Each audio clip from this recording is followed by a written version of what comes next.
Bank अकाउंटचा password किंवा आपल्या एटीएमचा pin ही अशी माहिती असते जी आपण अगदी जीवापाड जपतो. म्हणजे ती जगाच्या नजरेपासून जाणीवपूर्वक लपवून ठेवलेली असते. पण पण जेव्हा आपण क्रिप्टोच्या जगात पाऊल ठेवतो तेव्हा मात्र चित्र अगदी उलट दिसतं. अगदी बरोबर. तिथे सगळे व्यवहार एका सार्वजनिक नोंदवहीवर म्हणजेच पब्लिक लेजरवर सगळ्यांना उघड्या डोळ्यांनी दिसू लागतात. हो ना. म्हणजे हे जणू एखाद्या काचेच्या घरात राहण्यासारखे आहे. बाहेरून जाणारा प्रत्येक माणूस घरात काय चालले आहे, कोणाकडे किती पैसे आहेत आणि ते कुठे खर्च केले जात आहेत हे स्पष्ट पाहू शकतो. आणि हाच तो मोठा वैचारिक विरोधाभास आहे जो क्रिप्टोच्या बाबतीत कायम चर्चेत असतो. म्हणजे एका बाजूला असा दावा केला जातो की क्रिप्टोमुळे व्यक्तीला अधिक आर्थिक स्वातंत्र्य मिळतं आणि प्रायव्हसी मिळते. हो, तर दुसऱ्या बाजूला ही व्यवस्था इतकी पारदर्शक आहे की तिथे घडणाऱ्या प्रत्येक व्यवहाराचा अत्यंत बारकाईने मागोवा घेतला जाऊ शकतो. मग कोणतीही एकच व्यवस्था एकाच वेळी खाजगी आणि पारदर्शक कशी असू शकते असा प्रश्न पडणं अत्यंत साहजिक आहे. आणि आजच्या या विशेष सखोल चर्चेत आपण हाच विरोधाभास सोडवण्याचा प्रयत्न करणार आहोत. क्रिप्टो बियॉन्ड द हाईप या मालिकेचा आपला मुख्य उद्देशच हा आहे की तांत्रिक शब्दांचा जडजंबाळ बाजूला ठेवून सामान्य माणसाला क्रिप्टोची गुंतागुंत अगदी सोप्या आणि व्यावहारिक पद्धतीने समजावून सांगणे. नक्कीच. आज आपण झिरो नॉलेज प्रूफ ही जी संकल्पना आहे तिचा उलगडा करून या समस्येचं उत्तर शोधणार आहोत. पण त्या तांत्रिक बाबींकडे वळण्यापूर्वी मला वाटतं आजच्या डिजिटल जगात गोपनीयता किंवा प्रायव्हसी हा विषय मुळातच इतका कळीचा का बनलाय हे समजून घेणं खूप गरजेचं आहे. हो, कारण हा फक्त पैशांचा प्रश्न नाहीये. अगदी बरोबर. मुळापासून सुरुवात केली तर हे समजायला अधिक सोपं जातं. आजचा इंटरनेटचा जो मूळ ढाचा आहे तो तयार करताना त्यात ओळख किंवा आयडेंटिटी पडताळून पाहण्यासाठी कोणतीही अंगभूत व्यवस्था बनवली गेली नव्हती. अच्छा. सुरुवातीचं इंटरनेट केवळ माहितीची देवाणघेवाण करण्यासाठी होतं. पण जसजसं इंटरनेट मोठं झालं तसतशी ओळखीची गरज भासू लागली. आणि तिथेच एक मोठी चूक झाली. म्हणजे कसं? म्हणजे योग्य व्यवस्थेअभावी आज आपण जेव्हा डिजिटल जगात वावरतो तेव्हा प्रत्येक वेबसाईट, प्रत्येक ॲप स्वतःच्या पद्धतीने आपली ओळख तपासत असतं. आणि तिथेच प्रायव्हसीचा भंग होतो. बरं. दैनंदिन जीवनातील एका अत्यंत साध्या उदाहरणावरून मला हे स्पष्ट करायला आवडेल. समजा वयाची अट असलेल्या एखाद्या ठिकाणी आपल्याला प्रवेश मिळवायचा आहे. उदाहरणार्थ एखादा क्लब. हो, क्लब किंवा एखादं चित्रपटगृह जिथे फक्त 18 वर्षांवरील व्यक्तींनाच प्रवेश आहे. आता तिथे प्रवेशद्वारावर जो सुरक्षारक्षक उभा असतो त्याला फक्त एवढेच पाहायचे असते की समोरच्या व्यक्तीचं वय 18 वर्षांपेक्षा जास्त आहे की नाही. बरोबर. या प्रश्नाचे उत्तर फक्त हो किंवा नाही यामध्ये अपेक्षित असतं. पण प्रत्यक्षात तिथे जे घडतं ते खूप विचार करायला लावणारं आहे. प्रवेश मिळवण्यासाठी आपण आपलं पॅन कार्ड किंवा ड्रायव्हिंग लायसन्स समोर करतो. हो ना, आपण पूर्ण कार्डच त्याच्या हातात देतो. अगदी तेच. त्या एका कार्डवरून फक्त वय सिद्ध होत नाही, त्यासोबत तुमची पूर्ण जन्मतारीख, तुमचा घरचा संपूर्ण पत्ता, तुमचा कायमस्वरूपी ओळख क्रमांक अशा अनेक अनावश्यक गोष्टी उघड होतात. ज्याची तिथे काहीही गरज नसते. अजिबात नसते. त्या सुरक्षारक्षकाला त्या माहितीशी काहीही देणेघेणे नसतं, पण तरीही ती माहिती त्याच्या हातात दिली जाते. आणि हेच आजच्या डिजिटल जगात मोठ्या प्रमाणावर घडत आहे असं मला वाटतं. म्हणजे एखादं साधं फ्लॅशलाईटचे किंवा कॅल्क्युलेटरचे ॲप डाउनलोड करताना ते ॲप आपल्या मोबाईलमधील कॉन्टॅक्ट्स, फोटो गॅलरी, लोकेशन आणि वापरण्याची परवानगी मागतं. लॉग इन करताना किंवा एखाद्या ॲपला संमती देताना गरजेपेक्षा खूप जास्त माहिती गोळा केली जात आहे. एका छोट्याशा सेवेसाठी स्वतःची व्यक्तिगत माहिती अत्यंत स्वस्तात आणि सहजपणे वाटली जात आहे. आणि ही आजच्या डिजिटल जगाची सर्वात मोठी आणि गंभीर समस्या आहे. डिजिटल जग आज प्रमाणाबाहेर पुरावे आणि माहिती मागत आहे. डेटा हाच आजच्या काळातला सर्वात मोठा आणि फायदेशीर व्यवसाय बनला आहे. पण इथे एक मोठा गैरसमज दूर करणं मला आवश्यक वाटतं. कोणता गैरसमज? अनेकदा गोपनीयता किंवा प्रायव्हसी हा शब्द ऐकला की काहीतरी बेकायदेशीर किंवा चुकीचं लपवलं जात आहे असा समज होतो. हो, लोकांचा असा समज असतो की जर तुम्ही काही चुकीचं करत नसाल तर तुम्हाला लपवण्याची काय गरज. अगदी बरोबर. पण प्रायव्हसीचा अर्थ गुन्हेगारी लपवणे असा होत नाही. गोपनीयता ही एक मानवी प्रतिष्ठा आहे. आपण घरात पडदे लावतो याचा अर्थ घरात काही गुन्हेगारी कृत्य चालतं असा थोडीच होतो. बरोबर आहे. स्वतःचं वैयक्तिक आयुष्य खाजगी ठेवणं ही प्रत्येक माणसाची नैसर्गिक गरज आणि सन्मानाची भावना असते. झिरो नॉलेज प्रूफ ही संकल्पना याच मूलभूत प्रश्नाला उत्तर देते की सर्व काही उघड न करता एखादी गोष्ट सत्य आहे हे सिद्ध करता येईल का? बरं, सामान्य डिजिटल जगात अनावश्यक माहिती उघड होण्याची ही इतकी मोठी समस्या असेल, तर क्रिप्टोच्या जगात हा प्रश्न अधिकच गंभीर रूप धारण करत असणार. होय, नक्कीच. कारण क्रिप्टोची मूळ रचनाच मुळी पब्लिक लेजर्स म्हणजे सार्वजनिक नोंदींवर आधारित आहे. तिथे प्रत्येक व्यवहार सर्वांना दिसू शकतो. अशीच ती पूर्ण व्यवस्था बनवली गेली आहे. मग अशा पूर्णपणे खुल्या आणि पारदर्शक व्यवस्थेत गोपनीयतेची अपेक्षा कशी करता येईल? हा तर थेट विरोधाभास वाटतो मला. खरं तर यामागची कारणमीमांसा आणि इतिहास समजून घेतला पाहिजे आपण.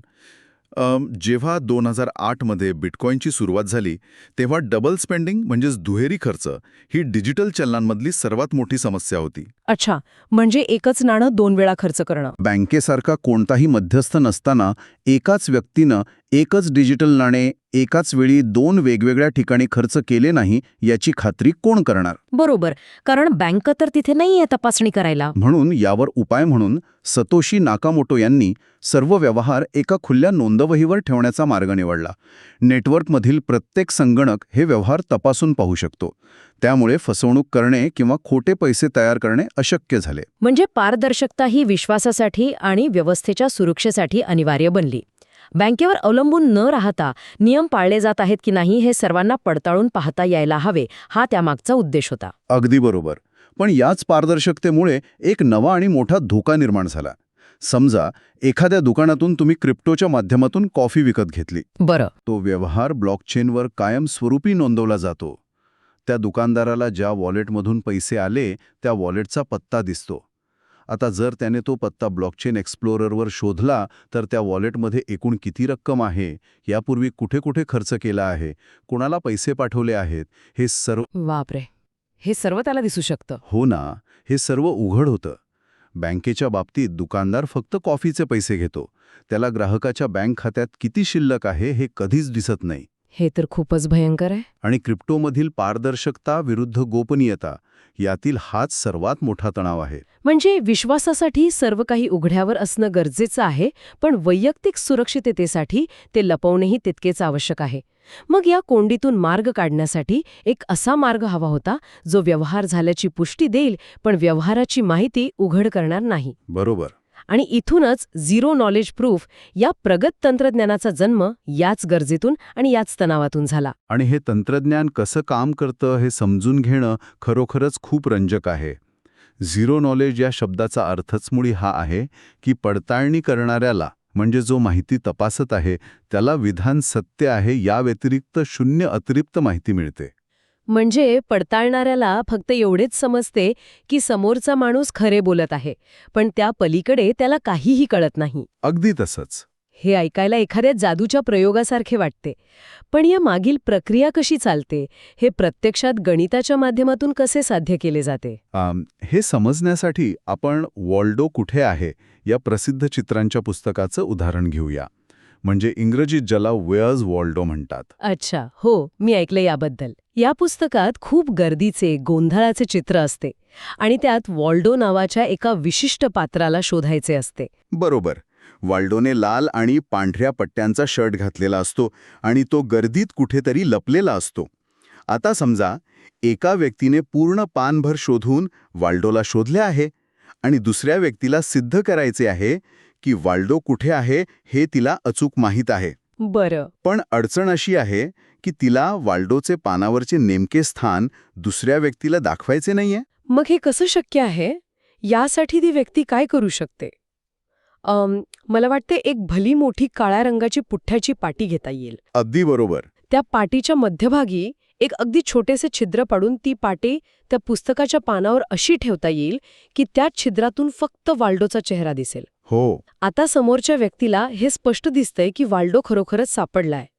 पण ती काळी पाटी इतकी मोठी आहे की पुस्तकाच्या पानावर तो नक्की उजवीकडे आहे, डावीकडे आहे, वर आहे की खाली आहे याचा कोणताही अंदाज लावता येत नाही. क्या बात आहे.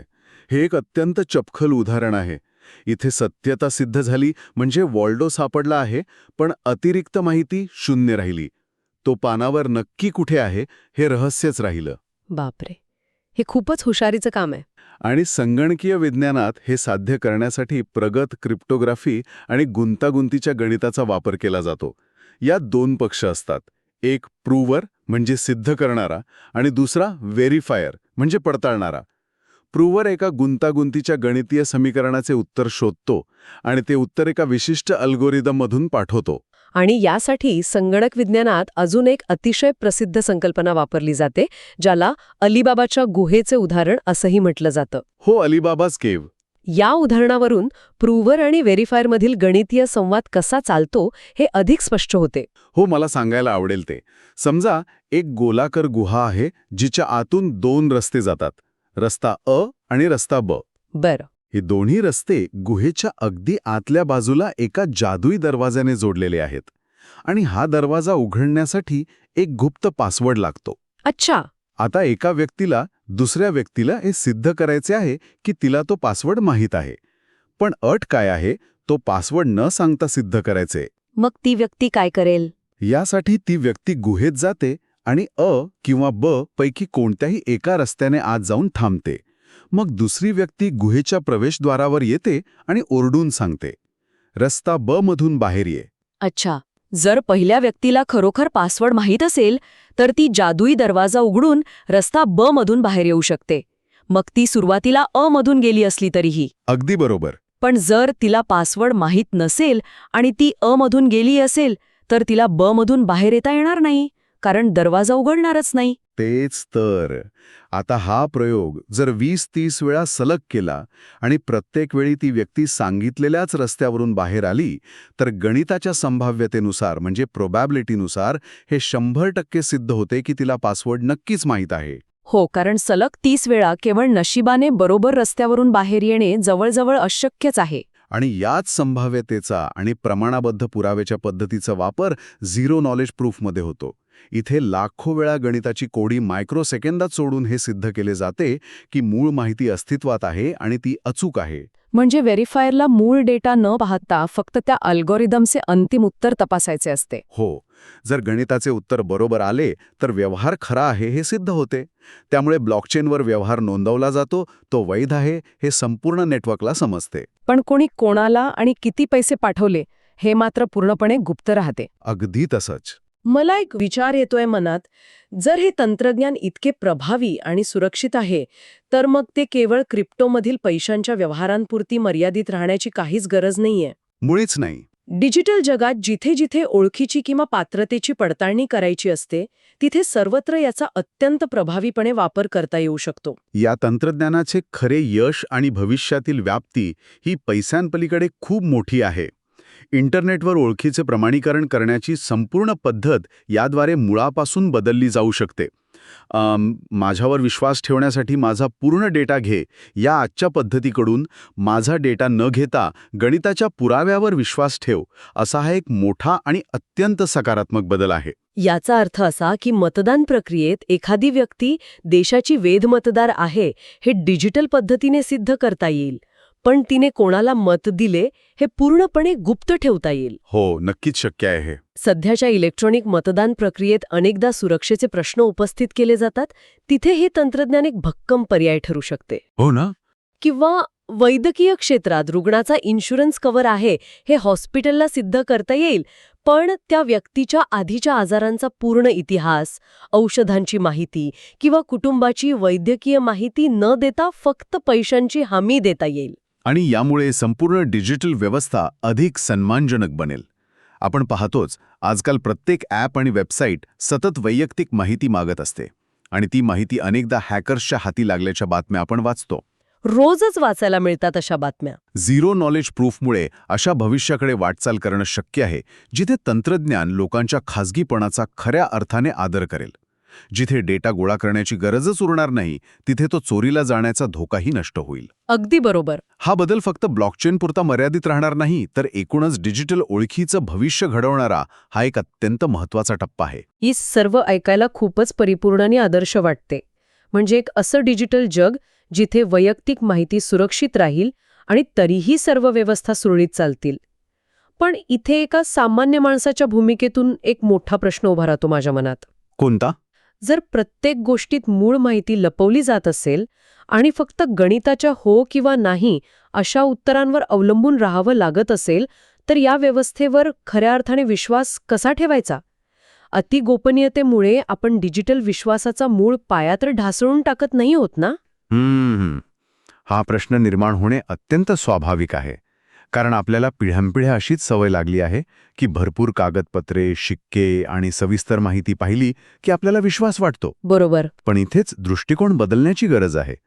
झिरो नॉलेज प्रूफचा उद्देश विश्वास कमी करणे किंवा नष्ट करणे नसून तो गणिताच्या आणि क्रिप्टोग्राफीच्या भक्कम पायावर अधिक सुरक्षितपणे टिकवून ठेवणे हा आहे. अच्छा. यात मानवी हस्तक्षेपाची किंवा एखाद्या मध्यस्थाच्या प्रामाणिकपणाची गरज नसते. अल्गोरिदम कोणत्याही मानवी भेदभावाविना नियमांची काटेकोर अंमलबजावणी करतात. ते कधीच लाच घेत नाहीत किंवा खोटे बोलत नाहीत. तरीही या तंत्रज्ञानाबाबत एक सावधगिरीचा इशारा देणे मला महत्वाचे वाटते. कारण कोणतीही नवीन संकल्पना आली की तिचा हाईप किंवा गवगवा खूप होतो. अनेक कंपन्या या शब्दांचा वापर फक्त मार्केटिंगसाठी करतात. हे अत्यंत महत्त्वाचे निरीक्षण आहे. सध्या ज्या संकल्पनेवर आपण चर्चा करत आहोत ती तात्विकदृष्ट्या खूप भक्कम आहे. गणिताचे नियम कधीच खोटे ठरत नाहीत. पण व्यावहारिक जगात, विशेषतः क्रिप्टोच्या जगात, अनेक प्रकल्प फक्त मोठी नावे आणि तांत्रिक शब्द वापरून लोकांना आकर्षित करतात. हो, फक्त ट्रेंड चालू आहे म्हणून. तेच तर. एखाद्या नवीन प्रकल्पाने त्यांच्या वेबसाईटवर झिरो नॉलेज प्रूफ हा शब्द वापरला म्हणजे तो प्रकल्प आपोआप अत्यंत सुरक्षित किंवा परिपक्व आहे असे मानणे मोठी चूक ठरेल. कारण शेवटी ते गणित प्रत्यक्ष सॉफ्टवेअरमध्ये उतरवणारे मानवी प्रोग्रॅमरच असतात. आणि मानवी चुका या कधीही होऊ शकतात. अगदी बरोबर. आणि तिथेच त्रुटी राहू शकतात. जर कोड लिहिताना चूक झाली असेल तर त्यातील पळवाटांचा फायदा हॅकर्स घेऊ शकतात. मार्केटिंग आणि प्रत्यक्षातील अंमलबजावणी यात खूप मोठा फरक असतो. बरोबर. डिझाईन कसे बनवले आहे आणि तो कोड किती सुरक्षित आहे हे सर्वात महत्त्वाचे असते. त्यामुळे या नवीन तंत्रज्ञानाबद्दल उत्साही असले तरी अंधश्रद्धेपेक्षा डोळस रस घेणे अधिक आवश्यक आहे. सर्वच क्रिप्टो सिस्टीम समान नसतात. काहींमध्ये गोपनीयता जास्त असते तर काहींमध्ये पारदर्शकता. आपण कोणती सिस्टीम वापरत आहोत याची जाणीव असणे अत्यंत आवश्यक आहे. बरं.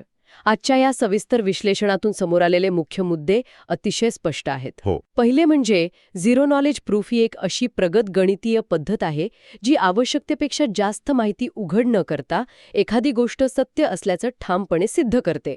त्या वॉल्डोच्या उदाहरणाप्रमाणे ती माहितीचं रहस्य कायम ठेवते. बरोबर. दुसरे म्हणजे आजच्या डिजिटल जगात जिथे प्रमाणाबाहेर वैयक्तिक माहिती शेअर केली जात आहे आणि डेटा चोरीच्या घटना सतत वाढत आहेत, तिथे प्रायव्हसीच्या या अतिक्रमणावर हा एक अत्यंत प्रभावी उपाय ठरू शकतो. नक्कीच. आणि तिसरे म्हणजे क्रिप्टोमधील गोपनीयता ही सर्व किंवा काहीच नाही अशी नसते. ती एक लवचिक संकल्पना आहे जी तांत्रिक प्रगतीनुसार अधिक सुरक्षित बनत आहे. आणि या चर्चेच्या शेवटी एक विचार करायला लावणारा नवा पैलू नक्कीच समोर ठेवता येईल. कोणता? जर हे तंत्रज्ञान इतके प्रगत झाले आहे आणि ते माहिती लपून ही सत्यता सिद्ध करू शकते, तर उद्या याचा वापर कर भरण्याच्या प्रक्रियेत म्हणजे टॅक्सेशनमध्ये कसा होईल? बापरे, हा एक अत्यंत रंजक आणि गुंतागुंतीचा विचार आहे.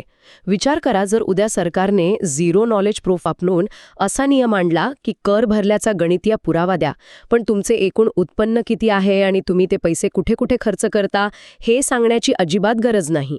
हो ना? एका बाजूला विचार केला तर यामुळे नागरिकांचा खासगीपणा पूर्णपणे जपला जाईल, कारण सरकारला त्यांच्या दैनंदिन खर्चाची किंवा बचतीची माहिती मिळणार नाही. हो. पण दुसऱ्या बाजूला जर सरकारला देशातील नागरिकांचे एकूण उत्पन्नच दिसले नाही तर कर चुकवेगिरी थांबेल की अधिक वाढेल?